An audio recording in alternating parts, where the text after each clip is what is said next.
यहाँ देखिए question number 11 लिखा हुआ है, प्रश्न संख्या 11 है। इसमें कह रहा है प्रश्न, देखिए प्रश्न मैं नहीं लिख रहा हूँ, ठीक है, लिखने में प्रॉब्लम होगा, बार बार मुझे कहना पड़ रहा है, प्रश्न इसलिए नहीं लिखता हूँ, लिखने में टाइम लग जाता है। तो बुक आप उठाएंगे, क्वेश्चन को मैं एक्सप्लेन कर रहा हूँ कि क्वेश्चन क्या कह रहा है। कह रहा है कि पी बिंदु से दो स्पर्श रेखाएं खींची गई हैं, पी ए और पी सी, ठीक है। और फिर कह रहा है इस फिगर में जो बी सी रेखा है वह पी ए के समांतर दिया हुआ है, समांतर दिया है।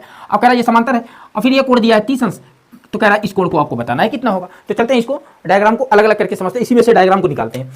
यहाँ पर भी वही रूल लगेगा सेम। अभी देखिए क्या है कि ये है, मान लीजिए ए वृत्त दिया हुआ है और पी से यहाँ पे स्पर्श रेखा खींची गई है। आपको पता है कि एक ही बिंदु से किसी वृत्त पर जो दोनों स्पर्श रेखाएं खींची जाती हैं वो आपस में बराबर होती हैं। इसका प्रमेय है, यहाँ से केंद्र से इस पर डाल के यहाँ मिला करके इसको ऐसे करके सर्वांग दिखा करके आप सिद्ध कर सकते हैं, ठीक है।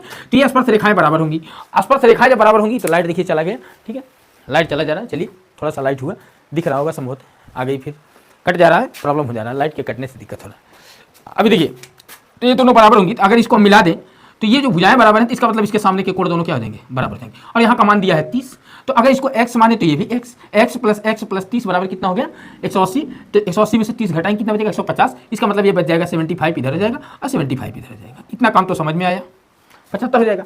और फिर एक प्रमेय अभी इसके पहले वाले क्वेश्चन में बताया कि अगर मान लीजिए इस तरह से, अब ये देखिए जीवा है और ये स्पर्श रेखा है।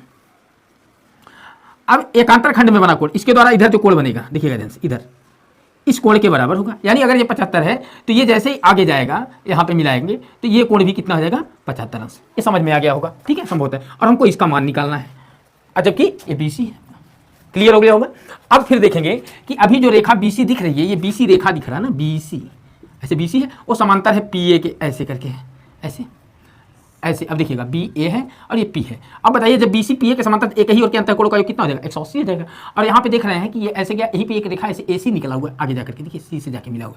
तो अगर मान लीजिए ये और ये जोड़ने पे 180 होगा, तो 180 में से ये देखिए 75 हो चुका है, और यहाँ पे नीचे कितना मिला है, ये भी 75 मिल चुका है। तो अगर ये 75 जोड़ देंगे, यही जो बचेगा वही हो जाएगा। तो मान लीजिए Y है 150 में, इसका मतलब 30 अंश हो जाएगा। इतना करने के बाद अब लिखेंगे कैसे, चलिए अब इसको हम लिखते हैं। समझ में आ गया होगा, संभवत है पूरा ये फिगर समझ में आया होगा। चलिए लिखेंगे PA बराबर PC, हल करें, PA बराबर PC, अतः कोण PCA बराबर कोण PAC, ये हो जाएगा समीकरण फर्स्ट, ठीक है। अब लिखेंगे कोण PAC प्लस कोण PCA प्लस कोण APC बराबर 180 अंश। अब PAC की जगह APC लिख दीजिए, चाहे PCA लिख दीजिए, तुरंत 2 हो जाएगा। यानी कोण PAC प्लस कोण PAC, देखिए हमने क्या किया है, PCA को PAC में बदल दिया, प्लस कोण APC का मान 30 अंश है, उधर जाके घट जाएगा अभी, तो ये उधर जा घटेगा 150 बचेगा। यहाँ हो जाएगा 2 कोण PAC बराबर हो गया आपका 150, घटा दिए, कोण PAC बराबर हो गया 75 अंश। अब कोण PAC 75 हो गया तो कोण PAC 75, तो कोण PCA भी क्या हो जाएगा 75 अंश। इतना काम कर लेंगे, ठीक है।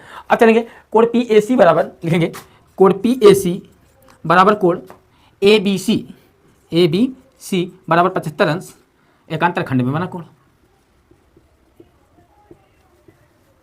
यानी ये भी 75 हो गया, ठीक है। अब लिखेंगे, अब देखिए लिखेंगे BC समांतर PA, BC समांतर PA, चूंकि BC समांतर क्या है PA, इसलिए कोण ABC प्लस कोण BAP बराबर 180 अंश, एक ही और के अंतःकोणों का योग,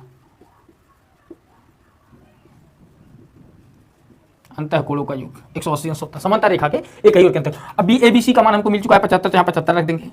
इसको देखिए दो भाग में तोड़ सकते हैं, BAP को, कोण BAC प्लस कोण CAP कहूँ या PAC कहूँ, वही है, कोण PAC कह दे रहा हूँ क्योंकि ऊपर लिखा हुआ है बराबर 180।